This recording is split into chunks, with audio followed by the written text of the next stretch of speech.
Bismillahirrahmanirrahim. Alhamdulillahirabbil alamin. Allahumma shalli wa sallim ala sayyidina Muhammadin miftahi babi rahmatillah adada ma fi ilmillah salatan wa salaman daimaini bidawami mulkillah wa ala alihi wa sahbihi. Allahumma shalli ala sayyidina Muhammadin salatan taftahu biha lana futuhal arifin wa tufaqihuna biha fid din wa ala alihi wa sahbihi. Assalamualaikum warahmatullahi wabarakatuh. Teman-teman dimanapun Anda berada, khususnya yang saat ini bersama saya, mudah-mudahan ibadah kita apapun itu diterima oleh Allah Ta'ala, khususnya puasa kita di hari ini, di hari-hari yang lalu dan di hari-hari yang akan datang. Amin Allahumma amin. Di bulan suci Ramadan, salah satu amalan terbaik adalah qiraatul Quran. Ya, membaca Al-Quran. Membaca Al-Quran ini amalan yang terbaik. Ya, amalan yang terbaik di antara amalan-amalan yang lain selama bulan suci Ramadan. Nah, termasuk di antara bagian daripada qiraatul Quran adalah mempelajari isi dan maknanya, tadabburnya. Bukan sekedar kita membacanya dengan tajwid yang benar, tetapi kita memahami isi dan maknanya. Itu termasuk bagian daripada membaca Al-Quran. Kenapa membaca Al-Quran menjadi amalan yang terbaik? Karena Nabi Muhammad SAW mendapatkan wahyu Al-Quran ini di bulan suci Ramadan. Ya, di bulan suci Ramadan Al-Quran diturunkan, dan di bulan suci Ramadan Nabi SAW duduk bersama malaikat Jibril alaihissalam, tadarus Al-Quran itu sehari 2 kali setidaknya. Tadarus Al-Quran bersama malaikat Jibril alaihissalam. Mengingat semua itu, maka pada pagi hari ini kita akan belajar tentang kisah Nabi Musa alaihissalam, ya, tafsir Al-Quran dari surat Al-Qasas. Ya, dari surat Al-Qasas. Walaupun nanti kita tidak akan membahas ayat demi ayat dari surat Al-Qasas, tapi lebih kepada kisah Nabi Musa itu sendiri dari berbagai ayat yang ada dalam Al-Quran. Nah, kenapa saya pilih kisah Nabi Musa alaihissalam? Karena Nabi Musa adalah salah satu nabi yang namanya paling banyak disebut di Al-Quran. Namanya paling banyak disebut di Al-Quran. Nabi yang paling banyak dibahas. Nabi yang paling banyak dibahas. Dan Nabi yang membawa kisah menarik tentang pertemuan beliau alaihi salatu wassalam dengan hamba Allah yang bernama Khadir atau Khidir. Nabi Khidir alaihi salam itu yang bawa kisahnya adalah Nabi Musa. Nabi kita Muhammad SAW mengatakan, jangan engkau unggul-unggulkan aku terhadap Musa. Meskipun Rasulullah SAW adalah Nabi yang paling mulia, Nabi yang paling tinggi derajatnya, Nabi yang paling hebat, Nabi yang paling luar biasa, yaitu baginda Muhammad Sallallahu Alaihi Wasallam. Tetapi Rasulullah bilang, jangan unggul-unggulkan aku ya terhadap Musa. Karena nanti ketika semua orang itu ditiup sangkakala, semua orang mati, kemudian sangkakala ditiup lagi, semua orang hidup.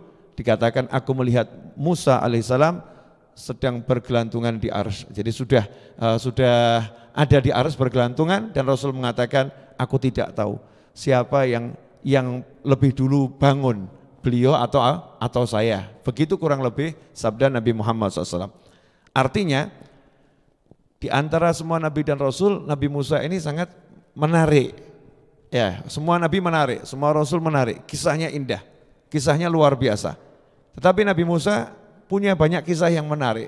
Maka sebagai seorang Muslim, ya kita seharusnya juga tertarik dengan kisah Nabi-Nabi yang lain.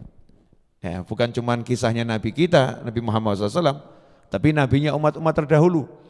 Nabi Musa ini kan nabinya Bani Israel. Ya, nabinya Bani Israel. Kita enggak mentang-mentang aku umat yang terbaik, aku umatnya Nabi Nabi Muhammad SAW, yang mana Nabi Musa pengen jadi umatnya Rasulullah SAW, Nabi Musa pengen jadi seperti aku, jadi umatnya Rasulullah, dah berarti aku sudah hebat.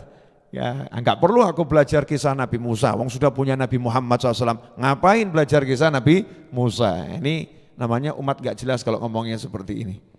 Ya, yang jelas umatnya Rasulullah SAW menghormati semua Nabi dan Rasul, mengimani semua Nabi dan Rasul yang diutus oleh Allah Ta'ala, dan oleh Allah diajari untuk belajar kisah-kisah beliau-beliau semua.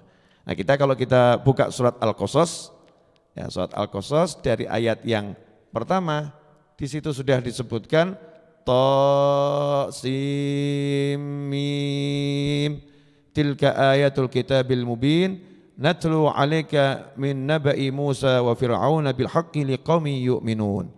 Langsung Allah menjelaskan tentang kami akan bacakan kepadamu, ceritakan kepadamu berita tentang Musa dan Fir'aun dengan benar bagi orang-orang yang mau percaya, orang-orang yang beriman kepada Allah Subhanahu wa Ta'ala. Ini kita bahas ya.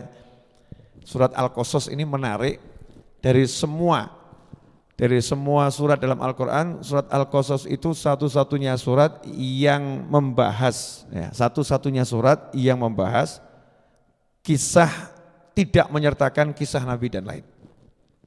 Satu-satunya surat dalam Al-Quran yang bahas kisah para Nabi, tapi enggak bahas Nabi yang lain. Yang dibahas hanya Nabi Musa dan Fir'aun. Itu di surat Al-Qasas. Kalau kita baca surat yang lain, nanti di dalamnya ada ayat yang menjelaskan Nabi Musa. Ketika cerita Nabi Yusuf alaihissalam, nanti ada ayat yang menjelaskan kisah yang lain. Tapi ketika menjelaskan kisah Nabi Musa dan Fir'aun di surat Al-Qasas, Allah enggak menceritakan kisah nabi-nabi yang lain. Ya, sampai Allah mengatakan di sini, natlu 'alaika, kami akan membacakan kepadamu. Ini mukjizatnya Nabi Muhammad SAW. Rasulullah SAW itu tidak hidup bersama ahli dongeng, enggak hidup bersama ahli sejarah. Rasulullah SAW enggak punya teman duduk pakar sejarah di zamannya, enggak. Nabi SAW tidak duduk bersama ahli kitab, orang yang ahli kitab-kitab terdahulu, tidak. Nabi Muhammad SAW tidak duduk bersama ahli dongeng, ahli cerita, enggak. Tapi Nabi Muhammad SAW bisa menceritakan kisah-kisah nabi-nabi yang terdahulu. Kalau bahasa kita begini, ada satu anak enggak pernah ke pesantren, enggak pegang handphone, enggak lihat YouTube, ya, satu anak ini enggak kumpul dengan orang, tinggalnya di desa di atas gunung. Orang tuanya sudah meninggal. Kemudian anak ini ditemani oleh pembantunya sama tetangga-tetangganya yang sama enggak pernah turun gunung, enggak kenal kehidupan luar. Tiba-tiba anak ini cerita, di Solo itu ada Habib Novel. Ya, terus anak itu cerita, oh dulu tuh ada Mbah Yai Hasyim Asy'ari, oh dulu ada Mbah Yai Fulan, oh dulu ada Habib Fulan, oh dulu. Kisah-kisah yang lampau itu semuanya diceritakan dengan detail. Nah kira-kira tetangganya gumun enggak itu? Nah setelah itu ya datang ada orang dari kota naik ke atas gunung, dikasih tahu sama tetangganya, itu ada anak yang bilang kalau di Solo itu ada Habib namanya Habib Novel. Apa betul? Ya nanti ini orang akan kaget, kok tahu dia? Di interview ternyata tahu semuanya, tentang Indonesia ngerti. Padahal enggak ada yang ngasih tahu. Maka dengan permisalan seperti ini orang akan kagum, ini orang hebat, kan begitu ya? Nah, tapi enggak ada yang punya seperti Nabi Muhammad SAW. Karena kalau tadi anak tadi bisa jadi dibisikin jin. Ya dikasih tahu sama jin. Di Solo yang ngajarin jin. Tapi informasi dari jin, ya jin kan ilmunya juga terbatas. Informasinya juga penuh dengan hal-hal yang sifatnya tambahan.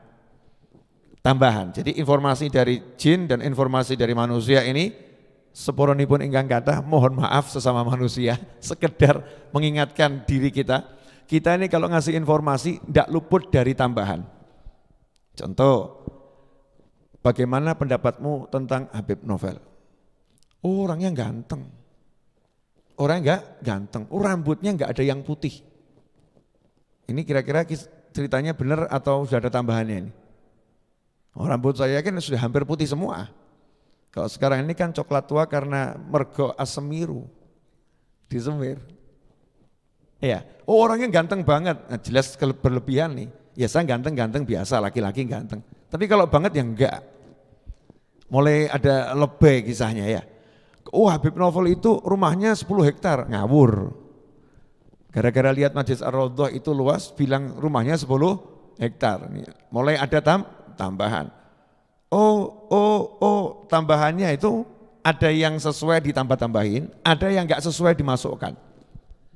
Itu kalau kisahnya, informasinya dari manusia ataupun jin.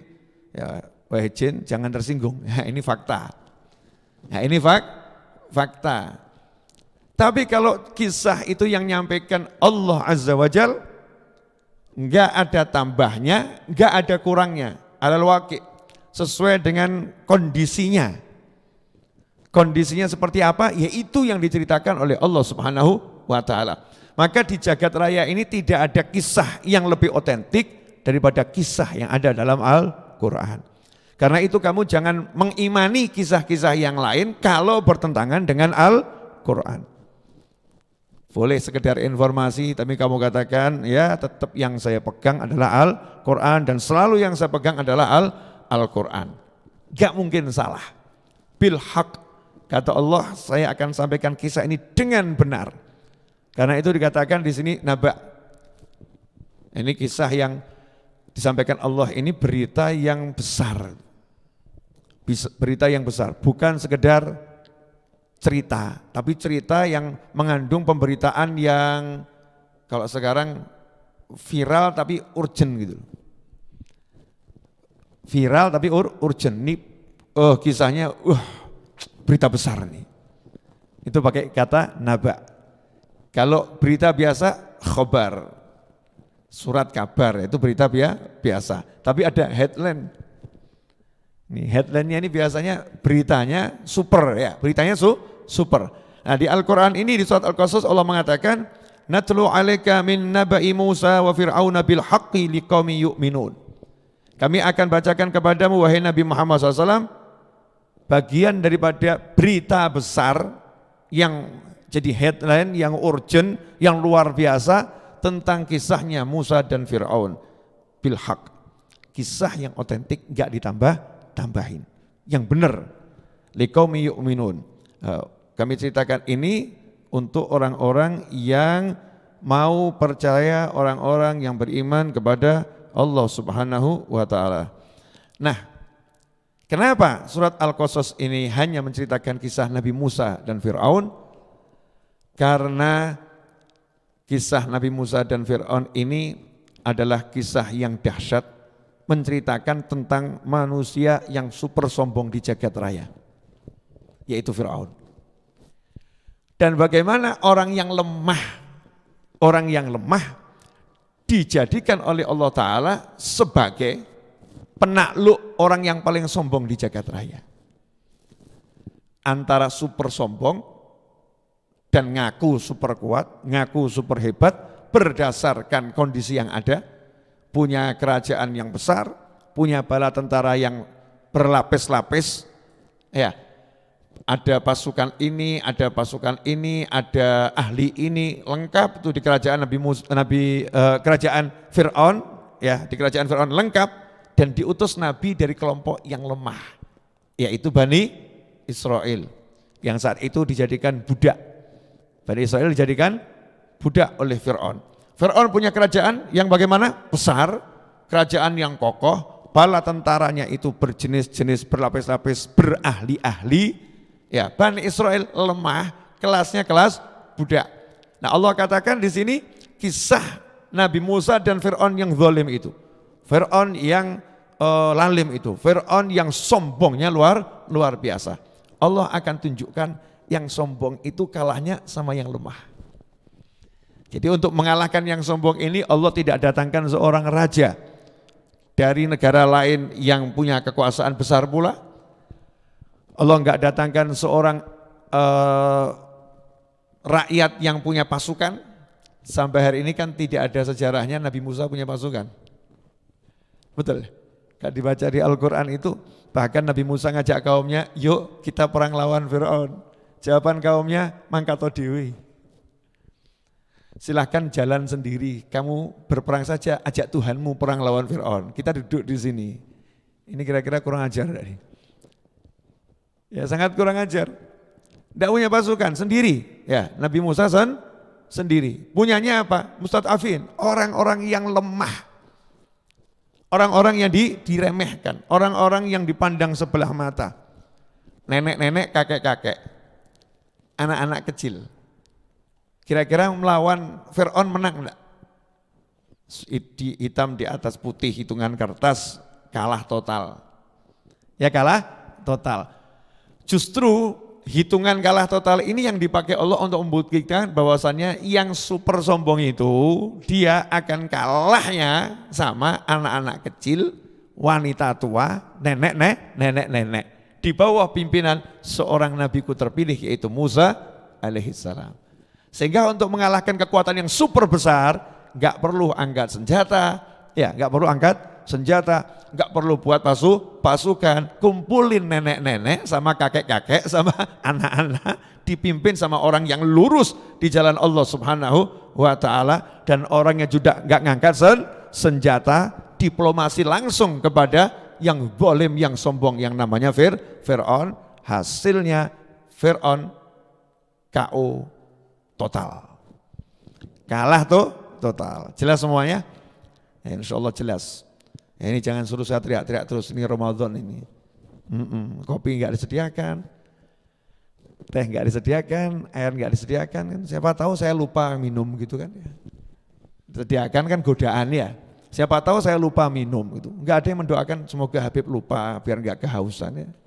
Dulu waktu saya masih kecil tuh anak-anak sekolah ya, doanya Allahumma ya Allah mudah-mudahan nanti pulang sekolah lupa minum air dari kulkas ya. Mudah-mudahan lupa minum, itu doanya dulu. Dan sampai sekarang itu Mas Cahyo masih berdoa yang sama. Ya, entah Cahyo yang mana ya. Mas Edwin juga. Tidak doa tapi kalau lupa ya alhamdulillah rezeki. Lanjut, insyaallah. Bagaimana Allah menceritakan tentang Fir'aun ini? Kok kenapa dikatakan Fir'aun ini sombongnya super sombong? Di ayat yang keempat surat Al-Qasas, Inna fir'auna ala fil ard.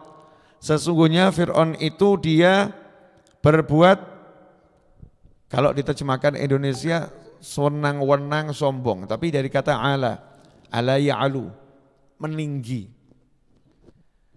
Jadi sifatnya Fir'aun ini selalu meninggi. Ya, menyombongkan diri. Menyombongkan diri dengan semuanya. Dengan hartanya dia sombong. Dengan pasukannya dia sombong, dengan kekuasaannya dia sombong. Ala fil ard. Dia merasa yang paling tinggi di muka bumi adalah dia. Kekuasaannya yang paling hebat dia. Yang paling besar atau banyak hartanya adalah dia.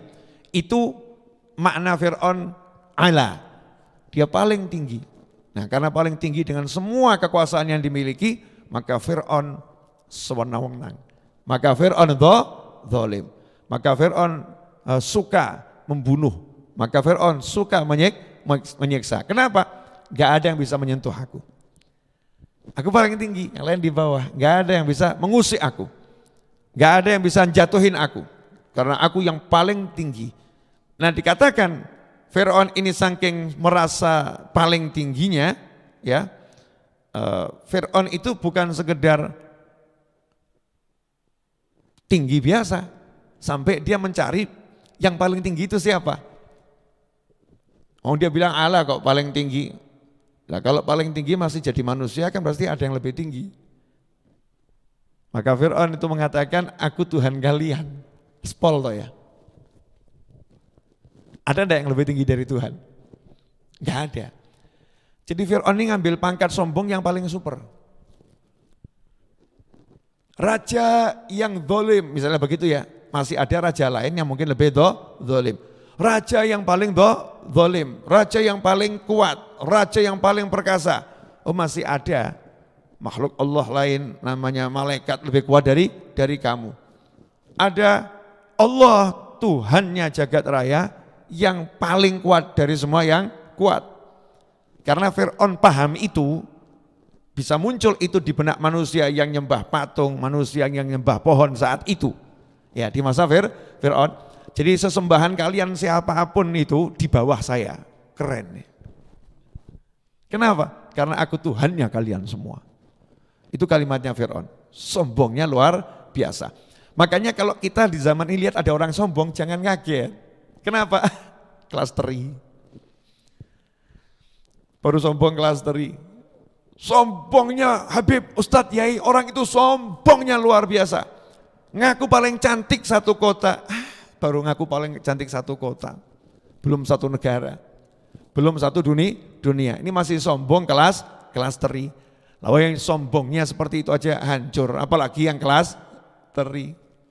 Oh, enggak punya apa-apa kok nyombongkan diri. Wajah baru paling cantik satu rumah dan enggak ada orang lain selain dia. Paling cantik satu rumah, sementara enggak ada orang lain paling seperti dia. Yang lain laki, perempuannya cuman dia. Aku yang paling cantik, tapi dia merasa paling cantik satu dunia. Merasa paling cantik satu dunia. Ini kan enggak layak sombong ya. Nah kalau Fir'aun itu masih mending, memang kerajaannya besar dan terbesar saat itu. Pasukannya hebat, memang terhebat saat itu. Hartanya banyak, memang paling kaya saat itu. Jadi dia sombong itu memang ya punya alasan gitu loh. Alasan buat sombong lengkap itu Fir'aun. Walaupun orang gak boleh sombong. Tapi Fir'aun punya alasan untuk sombong. Lah kita ini gak punya alasan buat sombong kan yang ngungkuli Fir'aun ini.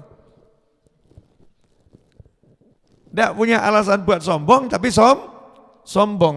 Kan gak level nih sombongnya sama Fir'aun. Sombongnya Fir'aun ini sampai tingkatan aku Tuhan. Dikatakan dalam surat Al-Qasas ayat yang keempat, wa ja'ala ahlaha syi'a. Fir'aun itu menjadikan warga Mesir yang di bawah kekuasaannya berkelompok-kelompok, kasta-kasta. Saking jahatnya Fir'aun, tadinya di Mesir itu tidak ada kasta. Kasta ningrat nggak ada. Mesir itu asalnya warga aslinya namanya Kipti, penduduk asli Mesir. Ya, bangsanya apa suku? Kipti. Salah satunya adalah wanita yang akhirnya dihadiahkan pada Nabi Muhammad SAW. Ya, dan akhirnya dari wanita tersebut Rasulullah punya anak meskipun meninggal saat kecil, yaitu Sayyidah Maryah Al-Qibtiyah dari Mesir. Jadi Mesir ini termasuk dicintai oleh Nabi SAW karena besanan sama Rasulullah. Kita harus ngerti ya. Kenapa Mesir dicintai Rasulullah SAW? Karena Mesir ini di situ ada besannya Nabi Muhammad SAW. Ada bagian dari hubungan ya kekerabatan dengan Rasulullah SAW. Nah, Bani Israel itu dulu gak di Mesir, datang ke Mesir. Bani Israel datang ke Mesir, membaur bersama penduduk asli. Sekarang saya mau nanya, warga Solo asli yang mana? Susah, karena kita harus ngurutkan sampai orang Solo asli yang pertama kali di Solo yang mana. Lawang ini warga Solo udah kemasukan yang mungkin dari Jakarta, mungkin dari pulau mana ya. Sudah berpuluh-puluh tahun yang lalu, udah ngerti warga Solo yang asli yang mana, karena sudah membaur, semua bahasa Jawa. Saya lahir di Solo, tapi orang tua saya yang ayah dari Kudus, dari Pati lahirnya, ibu saya lahir dari Jombang. Meskipun saya lahir di Solo, tapi kan darahnya bukan darah Solo asli. Ada yang bilang, oh ya saya lahir di Solo. Ibu saya lahir di Solo, kakek saya di Solo, nenek saya Solo. Tapi, mbah buyut saya aslinya itu Jepara. Ya sudah, berarti kamu bukan Solo asli. Yang asli betul. Nah ini suku Kipti adalah orang Mesir yang asli. Bani Israel pendatang tapi sudah membaur. Di masa Nabi Yusuf alaihissalam, Nabi Yusuf kan juga di Mesir. Bahkan menjadi salah satu penguasa Mesir, itu Nabi Yusuf. Di masa Nabi Yusuf itu Fir'aun belum ada. Raja-rajanya enggak disebut Fir'aun, tapi raja. Yang disebut raja. Dari para penggembala-penggembala itu ada orang-orang kaya yang akhirnya jadi raja. Bani Israel nempel sama penguasa di masa itu. Nempel sama penguasa di masa Mesir-Mesir yang awal yang masih dipimpin oleh para penggembala. Nah, Fir'aun itu mengalahkan, menumbangkan dinasti yang sebelumnya, maka dia buat dinasti baru namanya Fir'aun 1, Fir'aun 2 dan seterusnya. Karena Bani Israel ini dulu ngabdinya sama penguasa yang dinasti sebelumnya, maka Fir'aun itu dendamnya sama Bani Israel luar biasa. Sehingga di masa pemerintahan Fir'aun seluruh Bani Israel dijadikan budak. Budak. Kemudian dibuat kasta, ini kasta budak, ini kasta setengah budak, ini kasta budak super gitu ya. Ini kasta pedagang, ya ini kasta paranormal, ini kasta ini, kasta ini. Satu dengan yang lain akhirnya diadu domba oleh Fir'aun. Jadi Fir'aun duduk manis ini, gak usah banyak ikut main. Rakyatnya udah perang sendiri. Udah kamu kasta budak, gak usah gaya, kami kasta pengusaha. Jadi dibuat tanpa campur tangannya Fir'aun, otomatis satu dengan yang lain saling nginjak gitu. Paham ya? Paling nginjak. Yang kaya nginjak yang miskin. Yang kaya diinjak sama yang lebih kaya. Yang miskin nginjak yang lebih miskin. Lah yang paling miskin nginjak bumi. Kayak apa-apa. Injak bumi dia nggak bisa apa-apa. Nah itu Bani Israel ini bagian yang tadi itu nginjak bumi ini, diinjak-injak oleh Fir'aun dan orang-orang yang hidup di Mesir, orang-orang kaya yang saat itu hidup di Mesir. Menariknya, kok bisa Nabi Muhammad SAW tahu ada raja, ada Fir'aun? Ketika bercerita tentang Nabi Yusuf disebut Malik, raja. Ketika bercerita tentang Nabi Musa disebut Fir'aun, sama-sama raja. Tapi sebutannya bisa beda. Nabi kok tahu, Nabi Muhammad SAW? Padahal nggak mungkin tahu ini kecuali pakar sejarah yang meneliti sejarah. Jawabannya adalah karena Allah bilang natlu alaika, kami ceritakan kepadamu. Kami akan bacakan kepadamu kisah Nabi Musa dan Fir'aun. Ikhwani rahimakumullah. Jadi kalau sistem yang seperti ini kejam atau tidak kejam itu? Orang tadinya baik-baik, gak kenal kasta kaya, kasta miskin, gak kenal kelas budak, kelas ningrat, tiba-tiba dibuat agar yang satu merendahkan yang lain. Na'udzubillah min dzalik, jangan sampai kita jadi manusia yang bersikap seperti itu dimanapun berada. Jangan sampai membuat sekelompok orang merendahkan sekelompok yang lain. Na'udzubillah min dzalik. Jangan sampai jadi umat kita meremehkan ya umat yang lain. Apalagi sebagai penganut satu madhab, kita meremehkan madhab yang lain. Madhabku yang paling bagus Syafi'i. Maliki ya kurang oke. Nah ini ngawur ini. 4 madhab itu semuanya mulia. 4 madhab itu semuanya hebat. Tinggal kamu mau pakai yang mana. Jangan merendahkan yang lain. Nah, kemudian dikatakan dalam ayat keempat tersebut, yastad'ifu ta'ifatan minhum yudhabbihu abna'ahum wa yastahyi nisa'ahum innahu kana minal mufsidin. Yastad'ifu ta'ifatan minhum. Dikatakan Fir'aun dia menindas segolongan dari mereka Bani Israel. Jadi dengan kalimat yastad'if dijadikan lemah. Bukan kalimat yang dipakai itu bukan menindas dengan kalimat penindasan, tapi yastad'if dijadikan satu kelompok ini lemah. Berarti aslinya lemah enggak? Enggak. Asalnya ini orang-orang hebat, pendukung penguasa, orang-orang yang punya kekuasaan. Orang-orang yang luar biasa asalnya. Kemudian dilucuti kekuasaannya. dilucuti kemampuannya. Kemudian dijadikan oleh Fir'aun gak punya apa-apa, kemudian dijadikan budak. Itu kira-kira sakit enggak ya? Sakit enggak kira-kira? Ya, kalau enggak ngerasain enggak paham. Jangan sampai ngerasain. Orang tadinya deket sama orang kaya, difasilitasi sama orang kaya, di satu perusahaan dia jadi pemimpin, ya tiba-tiba orang kaya itu is dead, terus dia ada pemimpin yang baru, di perusahaan itu dia dilucuti, enggak dikeluarkan dari perusahaan, tapi dijadikan bagian paling rendah di perusahaan tersebut. Ya, kira-kira bagaimana?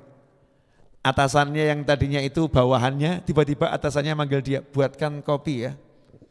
Kopinya dikeluarkan, ini kurang manis, tambahin gula, kasih gula, kemanisan, kamu nggak bisa buat kopi benar, semparkan ke wajahnya gitu. Itu rasanya sakit, sakit. Sakitnya luar biasa. Bani Israel diperlakukan seperti itu oleh Fir'aun. Jadi Fir'aun ini ahli membuat orang susah. Ya, ahli buat orang susah. Sehingga dikatakan oleh Allah Ta'ala di penutup ayat ini, ka'innahu kana minal mufsidin. Sesungguhnya dia Fir'aun termasuk innahu. Sungguh dia Fir'aun termasuk orang yang suka membuat kerusakan. Suka membuat kerusakan, ahli ngerusak. Ya, ahli ngerusak. Itu namanya Fir'aun. Jadi pangkatnya macam-macam ya, sombong iya, zalim iya, ahli ngerusak iya. Itu Fir'aun. Ya, mudah-mudahan kita enggak punya sifatnya Fir'aun. Amin. Lanjut. Yudzabbihu abna'ahum wa yastahyi nisa'ahum. Selain dijadikan budak, selain dijadikan kasta paling rendah, selain dihinakan, diinjak-injak, Bani Israel itu oleh Fir'aun dikasih tambahan lagi, tambahan kehinaan. Kalau lahir bayi laki-laki dibunuh. Dibunuhnya itu caranya macam-macam. Di antara caranya adalah dengan disembelih. Yudzabih. Jadi ada yang pasukannya Fir'aun ini ditugaskan untuk ngecek wanita-wanita hamil, didata dengan sistem pendataan yang super canggih di masa Fir'aun, sehingga bisa tahu ya ini bayinya kelihatannya bakal lahir laki-laki, ini bakal lahir perempuan, diawasi benar. Begitu laki di depan ibunya langsung disembelih. Sadis itu, super sadis. Cara yang lain nggak disembelih, tapi dibunuh. Entah dipotes kepalanya, entah dibenamkan langsung dikubur hidup. Pokoknya dibunuh bayi laki-laki. Ya, sebaliknya di masa jahiliyah. Masa jahiliyah kebalikannya, kalau lahir bayi perempuan dibunuh. Tapi kalau Fir'aun laki-laki disembelih karena punya alasan. Alasannya apa? Ternyata Fir'aun dan Haman ini antara raja dan panglimanya ya, raja dan panglimanya. Dua-dua ini memegang pasukan-pasukan khusus. Dua-duanya ini orang-orang yang sombongnya luar biasa, punya pasukan khusus. Dikatakan di situ Fir'aun dan Haman dapat bisikan, dapat informasi. Ya, dapat bisikan, dapat informasi. Apa bisikan dan informasinya? Dikatakan di sini, wa nuriya fir'auna wa hamana wa junudahuma minhum ma kanu yahdharun. Ayat yang ke-6, dan kami perlihatkan kepada Fir'aun dan Haman bersama bala tentaranya apa yang selalu mereka takutkan dari mereka. Apa yang selalu mereka takutkan dari mereka. Jadi takut kerajaannya akan dihancurkan oleh Bani Israel. Jadi ditunjukkan sama Allah Ta'ala, kalimat ditunjukkan ini ditafsir, ada yang mengatakan ada mimpi yang api datang dari satu arah membakar kaumnya Fir'aun ya sampai habis. Jadi sering mimpi seperti itu. Jadi enggak pernah hidupnya tenang. Mimpi dihancurkan oleh Bani Israel. Ada pula yang mengatakan di tafsir, jadi Fir'aun dan Haman ini dibisikin oleh pakar paranormal. Jadi paranormal yang zamannya Fir'aun, bahasa kita sekarang paranormal ya. Dulu ini memang orang-orang yang dukun-dukun tingkat tinggi. Ya, yang berinteraksi dengan dunia-dunia gaib lewat setan dan jin-jin gak beriman. Ya, setan dan jin-jin gak beriman. Ngasih informasi kepada Fir'aun dan Haman, nanti akan lahir bayi laki-laki dari Bani Israel. Bayi ini akan menghancur kalian semua beserta kerajaan kalian. Dan akan datang pada tahun sekian. Lucunya, ternyata raja yang ngaku Tuhan ini takut sama ramalan tukang sihir. Katanya raja, ngakunya Tuhan.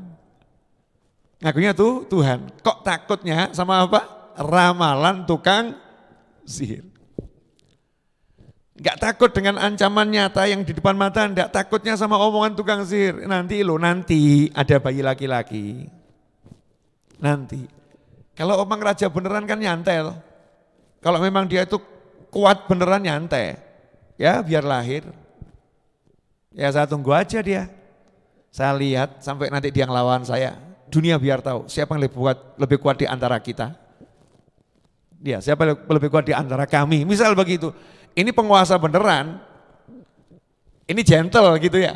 Ternyata Fir'aun gak gentle. Lawang belum jadi udah ditakutin. Kan belum ada nih, udah takut kalah. Belum perang sudah lari. Itu namanya takut atau super penakut. Jadi Allah akan menghinakan Fir'aun yang sombong ini dari awal kisah saja. Sudah dihinakan dirinya, sudah kalah. Belum perang sudah lari itu menang apa kalah? Kalah. Belum perang sudah lari. Fir'aun belum didatangi oleh Nabi Musa alaihissalam, belum diajak perang oleh Nabi Musa alaihissalam, belum didatangkan bala tentara untuk menghajar Fir'aun. Fir'aunnya udah ketakutan, ada yang akan menghancurkan kerajaanku. Bangun tidur takut. Jadi enggak pernah tidur nyenyak. Lawang Tuhan kok enggak pernah tidur nyenyak, ketakutan terus. Ketakutan. Tuhan punya rasa takut. Namanya juga Tuhan palsu. Ya Tuhan-Tuhanan. Tuhan kan cuma satu, la ilaha illallah, qul huwallahu ahad. Ini Fir'aun, takut, Haman takut. Dan berita ini tersiar ke bala tentaranya Fir'aun. Mereka juga ketakutan, wah ini kalau sampai nanti kita hancur ini mau sombong sama siapa lagi. Sekarang kan raja kita yang paling hebat, nah, kita bisa sewena-wena. Nah, nanti kalau raja kita tumbang ya kita jadi budak juga ini. Kita diajar juga ini. Takut semuanya, makanya semangat. Begitu ada informasi dari Fir'aun, pokoknya bayi laki-laki bunuh. Gak boleh ada yang menyayangi kekuasaanku. Dari sejak awal bibitnya saja calon musuh ini hajar, matikan dia. Bunuh. Gak boleh ada calon musuh. Ini Fir'aun.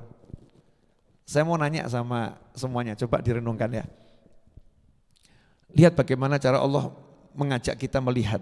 Ya, lihat ya, bagaimana cara Allah mengajak kita untuk melihat. Orang yang sombong itu ternyata sama Allah pertama kali dikalahkan oleh dirinya sendiri. Sebelum orang lain. Jadi sebetulnya orang sombong itu orang yang lemah. Gak ada orang sombong kuat. Dikalahkan oleh dirinya sendiri. Nomor satu, Allah kalahkan dengan rasa takut kehilangan kekuasaan yang dia jadikan kesombongan. Betul enggak? Jadi Fir'aun itu takut sama bayi laki-laki, apa karena takut sama bayinya atau takut bayi ini akan menghilangkan kekuasaannya? Takut bayi ini akan menghilangkan kekuasaannya. Jadi musuhnya Fir'aun itu apa? Ketakutan kehilangan kekuasaan. Betul. Musuhnya Fir'aun adalah rasa takut kehilangan kekuasaan. Kalau orang merasa aku paling berkuasa, Nah, kok dia takut kehilangan kekuasaan, berarti itu orang itu paling berkuasa atau paling lemah? Paling lemah. Kenapa paling lemah? Lawang melawan ketakutan di dirinya sendiri aja nggak mampu kok.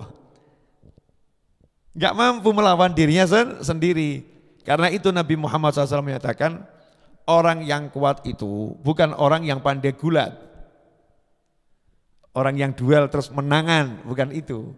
Tapi orang yang kuat itu orang yang bisa mengalahkan dirinya sendiri, menguasai dirinya.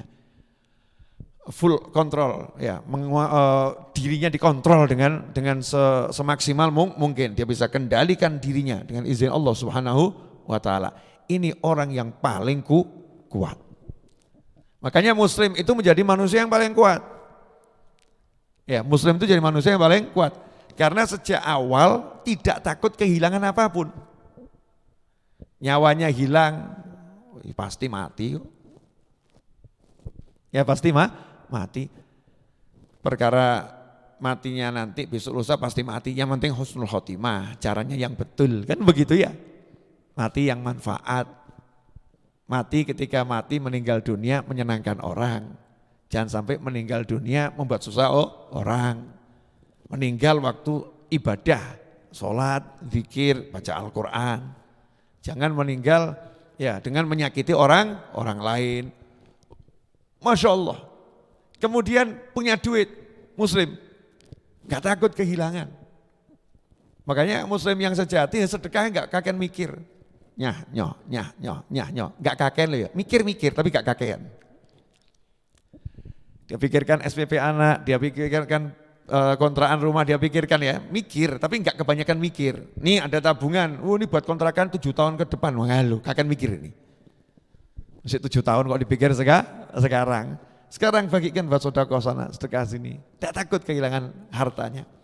Kedudukan, kedudukan dulu yang tidak punya sekarang dikasih, nanti juga diambil sama Allah Ta'ala. Jadi hilang ya nyantai saja, yang penting saya jaga amanat sebagai pemimpin. Saya sebagai ketua kelas misal begitu, saya jaga amanat nih sebagai ketua kelas. Saya sebagai ketua RT, saya jaga amanat sebagai ketua RT. Nanti kalau mau diganti sama yang lain yang enggak jadi masalah. Enggak ada rasa takut kehilangan. Ya, inna lillahi wa inna ilaihi raji'un. Kami miliknya Allah Ta'ala. Kepada Allah kami kembali. Tapi Fir'aun ngakunya Tuhan. Tuhan kok takut kehilangan? Ngakunya orang paling kuat kok takut kalah. Cek itu orang yang duel. Orang yang duel yang kuat itu orang udah pede dia akan menang. Dia tahu resikonya kalah, tapi dia pede akan menang. Sehingga dia duelnya dengan semangat. Orang yang bisnisnya berhasil, orang yang pede dia akan berhasil. Nah belum kerja kok sudah mau buka toko, apa ya laku ya? Masalah aku sih. Apa nanti laris dagangan saya? Belum jualan, sudah mikir gak laku. Hadir enggak orangnya ini? Belum jualan, belum ngelamar udah takut ditolak. Wah, wajah seperti saya gini, apa ada yang mau nikah sama saya? Apa ada yang mau menerima lamaran saya? Belum maju melamar dan belum dilamar, mikirnya apa ya ada yang melamar saya, wajah seperti ini. Apa ada yang mau minang saya, saya ini orang yang enggak punya, saya wajah ya di bawah rata-rata. Apa ada yang mau menerima pinangan saya, saya ini ya badan ya seperti ini, tubuh saya ya seperti ini. Saya ada kekurangan di wajah, kekurangan di kaki, saya ada kekurangan di harta, apa ada yang mau? Dan seterusnya. Ini belum maju sudah kalah. Belum maju sudah kalah. Dan ternyata itu dialami oleh Fir'aun. Jadi Fir'aun ini selalu hidupnya dalam ketakutan. Makanya kamu jangan bingung lihat orang sombong. Orang sombong itu orang yang takut. Orang sombong adalah orang yang takut. Kenapa sombong? Sebetulnya lagi takut dia. Takut ada yang ngalahin. Sombong. Iblis. Kenapa iblis sombong pada Nabi Adam alaihissalam? Allah baru ngomong sujudlah pada Adam. Iblis sudah ketakutan. Loh.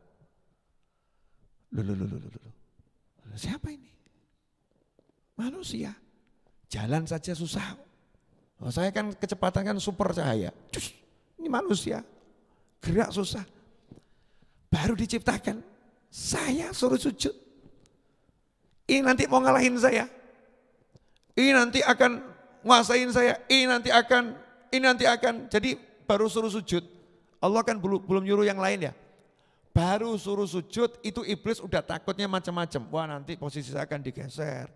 Saya nggak akan lagi jadi pemimpin yang akan diutus ke bumi. Saya nggak akan jadi pemimpin yang diistimewakan. Saya nggak akan jadi pemimpin yang dihormati. Karena Allah barusan nyuruh kami sujud pada manusia namanya Adam. Baru itu aja iblis udah ketakutannya sederet ketakutan. Akhirnya sombong. Nggak mau aku sujud.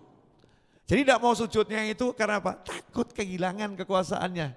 Sebagai iblis yang punya poin. Ya punya posisi takut. Makanya wanita kalau penuh ketakutan, hidupnya gak enak. Jadi wanita harus pede. Ya, gak usah dibahas. Ini pembahasan khusus.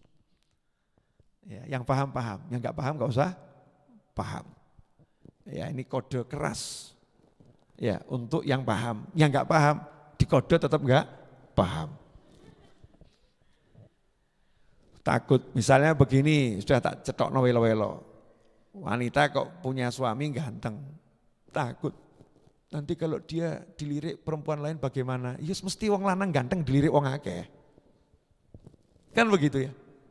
Tidak mungkin ada pria tampan gak ada yang lirik, khayal. Loh pria gak tampan aja dilirik kok. Apalagi yang tampan. Jadi kamu jadi istri kalau punya suami tampan jangan takut. Kalau memang takdirnya aku hanya satu-satunya miliknya, maka aku hanya satu-satu miliknya. Kalau takdirnya lebih dari satu, mana mungkin aku bisa menang lawan takdir. Betul kan? Tapi yang bisa merubah takdir hanyalah Allah Ta'ala. Aku akan minta sama Allah Ta'ala. Jadi enggak pernah was-was sama suaminya. Mas, hati-hati ya mas ya, jangan lihat orang ya mas, stres bojo nih. Mas itu siapa? Mas di handphonemu siapa? Stres. Tapi yang mukmin lah. Dia pengen jadi satu-satunya, walaupun dia sadar, ya bisa tidak jadi satu-satunya. Pede dia minta sama Allah, Allahumma jadikan suamiku satu-satunya. Keliru dong deh. Diamini malaikat, amin. Betul, suaminya satu-satunya untuk dia. Ya, tadi dia bukan satu-satunya untuk suaminya. Kalau doa yang jelas Pak, yang jelas ya, yang betul, ojo kesusu. Jangan tergesa-gesa. Ya Allah, jadikan aku satu-satunya istri untuk suamiku. Dia enggak punya istri yang lain. Malaikat amin. Tapi ternyata akhir kisah suaminya punya istri 4. Lah yang doa pertama tadi mati duluan. Karena doanya kurang jelas. Ya, satu-satunya istri sepanjang hidup. Hidup kami berdua. Nah kalau kamu enggak bilang nanti kan malaikat bisa sama guyu, amin, tapi gue mati sih, kan ya repot ya. Repot. Doa yang jelas yang lengkap minta sama Allah Subhanahu wa Ta'ala. Tanpa rasa khawatir, takut kehilangan. Karena takut kehilangan itu ya akan buat manusia hidupnya tidak enak. Takut kehilangan harta akan menggunakan segala macam cara untuk membuat hartanya tetap ada. Takut kehilangan kekuasaan akan menggunakan segala macam cara agar kekuasaannya masih ada. Nah itu Fir'aun. Jadi kita ini punya sifat-sifat Fir'aun enggak kira-kira? Cek kan? Enggak ya, Fir'aun itu aku enggak seperti Fir'aun, nanti dulu. Cek. Kamu takut enggak kehilangan duit? Kalau takut mirip Fir'aun. Tapi ya levelnya ya alhamdulillah. Level rendah. Karena penyakit Fir'aun yang paling besar sombong itu sebabnya adalah takut kehilangan yang dimiliki. Maka dia bunuh bayi laki-laki. Dia bunuh orang yang berusaha menggeser kekuasaannya. Dia bunuh orang yang tampak punya kekuatan. Karena apa? Takut kehilangan. Dan itu diabadikan oleh Allah Ta'ala di dalam surat Al-Qasas. Naam. Kemudian dikatakan oleh Allah dalam surat Al-Qasas juga masih ayat yang kelima. Dan kami hendak memberi karunia kepada orang-orang yang tertindas di bumi Mesir itu dan hendak menjadikan mereka pemimpin dan menjadikan mereka orang-orang yang mewarisi bumi. Ayat 5. Wa nuridu an namunna 'alal ladzina stud'ifu fil ardi wa naj'alahum a'immatan wa naj'alhumul warithin. Dan kami berkehendak. Kalau udah bilang kami berkehendak, Allah pengen. Allah pengen itu berarti sudah jadi. Kalau ada kalimat di Al-Quran Allah pengen, itu Allah menghendaki. Berarti sudah jadi. Kun fayakun. Nah kalau kita pengen, saya pengen, nah belum tentu jadi. Maka biar pengenmu jadi, jadikan pengenmu dengan Allah Ta'ala. Ya, jadikan pengenmu dengan Allah Subhanahu wa Ta'ala. Minta sama Allah Subhanahu wa Ta'ala. Nanti pengen kita akan jadi. Allah pengen apa? Allah berkehendak apa? Namunna 'alal ladzina stud'ifu fil ard. Manna yamunnu mannan. Itu artinya mengaruniai. Mengaruniai itu begini. Contoh, ada orang nggak punya kacamata, nggak punya duit buat beli kacamata. Terus saya kasih, nih buat kamu. Ini buat kamu. Dia nggak usaha apa-apa. Tiba-tiba dapat kacamata. Itu namanya dia dapat minnah, dapat karunia, rezeki nomplok. Tak terduga-duga, rezeki nomplok. Ini Allah bilang kepada Bani Israel, kami akan jadikan orang-orang yang ditindas, yang dihinakan, yang dilemahkan tersebut di Mesir, yaitu Bani Israel, akan kami kasih karunia, mereka akan jadi pemimpin. Mesti kan kalau orang mikir ya, caranya piye? Duit gak punya, kasta budak kelas paling rendah. Gak pernah latihan militer, gak pernah latihan perang, gak ada. Gak pernah latihan apa-apa. Yang ada ya ditindas. Nah, kalau Allah bilang, dah kami akan jadikan mereka itulah pemimpin Mesir. Kun fayakun. Ojo mikir, karena itu karunia dari Allah Subhanahu wa Ta'ala. Makanya kamu juga jangan sombong dan mengatakan gak mungkin dia bisa jadi wali Allah. Gak mungkin dia bisa akan jadi orang yang sukses. Gak mungkin karena kamu lihat kondisinya saat ini. Oh saat ini dia begitu kok. Orangnya begitu, masa mau jadi orang yang sukses? Karena minnah itu ada. Karunia Allah itu ada. Kadang Allah tuh ngasih karunia hanya untuk apa ya? Merendahkan orang-orang yang gak mau memuliakan Allah Ta'ala. Ini yang namanya Fir'aun sombongnya luar biasa kepada Bani Israel. Nah Allah pengen merendahkan Fir'aun dan bala tentaranya ini, maka Bani Israel sama Allah dikasih gitu aja. Biar kamu bisa ngalahkan mereka. Dikasih. Nah ada orang-orang yang tiba-tiba dijadikan kaya padahal miskinnya luar biasa. Sama Allah jadikan kaya, kun fayakun sugih. Mungkin untuk apa? Untuk menunjukkan pada orang sugih di kampungnya. Ini loh yang kamu jelek-jelekan ini akan mengalahkan kamu. Ini akan menghinakan kamu nanti ini. Ya akan merendahkan kamu, saya akan pakai orang ini. Minnah itu ada, karunia Allah itu ada. Maka jangan sombong, merasa itu yang belum sholat gak mungkin bisa jadi wali. Sekarang memang belum sholat ya. Tapi kalau Allah kun fayakun, belum sholat tiba-tiba jadi wali. Allah umumkan itu yang belum sholat waliku. Begitu diumumkan kan jadi sholat. Diumumkan jadi pinter. Allah kun fayakun. Iya, misal begini. Mas Agus nih. Di Majlis Ar-Raudhah urusannya bersih-bersih, bantu buat roti, buat jamaah gitu kan. Bantu tukang jadi relawan ketika memang itu lagi ada pembangunan. Gak pernah jadi imam. Imamnya Ustadz Iis, wakil imam kan begitu ya Ustadz Iis. Kalau enggak Habib Hussein bin Anis yang jadi imam, saya yang jadi imam, wakil imamnya Ustadz Iis. Ustadz Iis enggak ada Mas Mustafa, ya ada Mas Anam jadi imam. Mas Agus Yoko enggak pernah disebut jadi imam. Tapi saya yang mimpin Majlis Ar-Raudhah. Tiba-tiba saya ngomong, Agus kamu jadi imam. Sekarang kan belum ya, nanti kamu jadi imam. Gitu ya. Nah saat itu juga jabatannya apa? Ya imam, betul kan? Saat itu juga jabatannya imam. Siapa yang ngasih? Saya. Nah kalau saya ngasih dia jadi imam, saya akan ngajarin toh ya. kamu nanti begini ya, yang dibaca ini. Begitulah Allah Ta'ala kalau ngangkat walinya. Dia waliku. Walaupun dia belum sholat, tiba-tiba begitu dia waliku, ya dijadikan wali. Dijadikan ahli sholat, ahli puasa, ahli amal soleh, anti hal-hal yang tidak diridhoi Allah Subhanahu wa Ta'ala. Kun fayakun. Maka jangan sombong dalam kehidupan ini. Jangan merasa gak mungkin yang itu bisa jadi orang kaya, gak mungkin yang itu bisa jadi orang sukses. Itu kita lagi sombong sama Allah. Maka jangan ngitung-ngitung pakai angka-angka, itu jangan. Allah bisa menjadikan siapapun jadi apapun bi-idznillah. La haula wala quwata illa billah. Karena itu Allah katakan di dalam surat Al-Qasas tersebut bahwasanya kami akan jadikan alladzina stud'ifu fil ard, orang-orang yang tertindas di bumi Mesir itu sebagai pemimpin, wa naj'alahum a'immatan wa naj'alhumul warithin, dijadikan pemimpin. Dan menariknya dikatakan jadi pemimpinnya bukan di tempat lain. Wa numakkina lahum fil ardi, dijadikan pemimpinnya di Mesir. Nah, kalau orang tertindas melarikan diri ke tempat lain jadi pemimpin ya wajar. Bisa atau ya?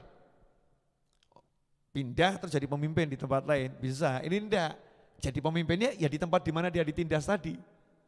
Dia ditindas di Mesir, dia dihinakan di Mesir, Allah akan jadikan dia pemimpinnya Mesir. Ini kan sesuatu yang luar biasa. Caranya gimana? Nah, ini akan kita pelajari insya Allah selama 5 hari. Selama 5 hari sejak terhitung hari ini, pagi jam 10 kurang lebih, lanjut nanti malam pada tarawih jam 10 kurang lebih ya. Jam 9 sampai jam 10 atau jam 11, nanti kita lihat waktunya, enaknya jadinya sampai jam berapa, karena kalau malam saya bisa panjang, ya karena ada teh, ada kopi, ada air, ya kan, la haula wala quwata illa billah, ada temannya mulut, ya ada temannya mulut, dan yang hadir juga punya teman ya untuk mulutnya, sehingga tidak ngantuk. Kalau siang ini saya buat 2 jam, Masya Allah kuat puasanya, tapi ngantuknya juga akan kuat. Ngantuknya akan kuat, informasinya nanti dicerna sebagian.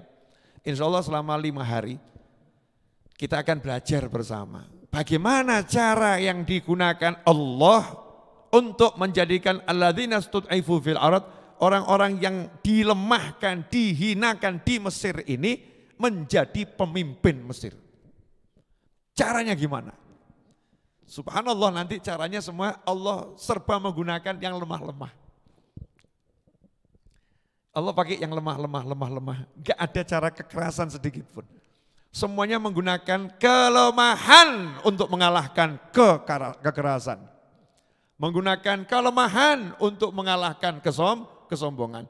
Yang dipakai hal yang lemah, remeh, temeh, lemah, remeh, temeh. Semuanya untuk menghinakan yang sombong. Makanya kalau ada orang sombong, kamu jangan kepanasan. Kepanasan, tenang. Orang sombong itu nanti Allah kalahkannya dengan yang remeh, temeh. Tapi kamu jangan doakan orang sombong, mudah-mudahan cepat mati. Jangan, kalau ada orang sombong doakan mudah-mudahan sadar. Doakan mudah-mudahan dia enggak jadi sombong lagi. Mudah-mudahan dia bisa berubah jadi orang yang baik. Kalau kamu doakan begitu berarti kamu juga sombong. Merasa ini orang enggak bisa berubah, kan begitu ya. Merasa orang enggak mungkin bisa berubah. Enggak, ada Allah kok. Ada Allah.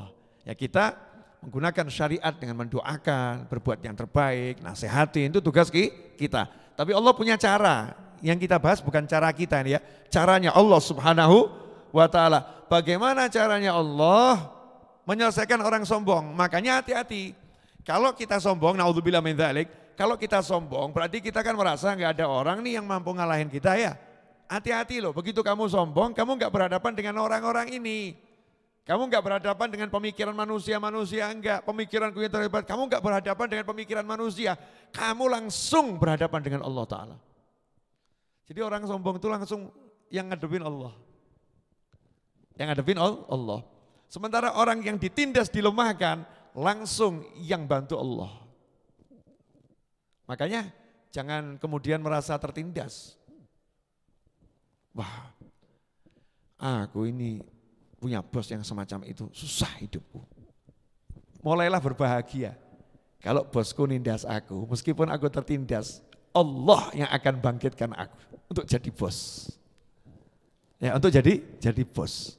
Punya semangat gitu, husnudzon yang besar pada Allah Subhanahu wa taala. Ikhwani rahimakumullah. Ya, tidak terasa saya udah berbicara, kalau saya enggak salah kurang lebih hampir 1 jam. Mas Hamdani coba dicek, saya udah bicara 1 jam atau belum Mas Hamdani? Ya, nyantai dulu ya. Ada yang nyatet tadi saya mulai jam berapa? 10:30 kalau enggak salah ya. Sekarang udah jam 11:30 lewat. Saya udah bicara 1 jam. Terasa enggak? Enggak terasa. Kenapa enggak terasa? Karena kalian lagi tidak berbicara. Ya, kalian mendengarkan. Saya yang berbicara. Alhamdulillah terasa. Ya, terasa apa? Kering di bibir. Ya, di bibir kering. Di tenggorokan sedikit, ya sedikit kering. Nah, insya Allah kita akan lanjutkan nanti malam. Ya, insya Allah sekarang saatnya sedikit untuk teman-teman di media Zoom. Silahkan kalau ada yang mau bertanya, Mas Fadli, tafadhol.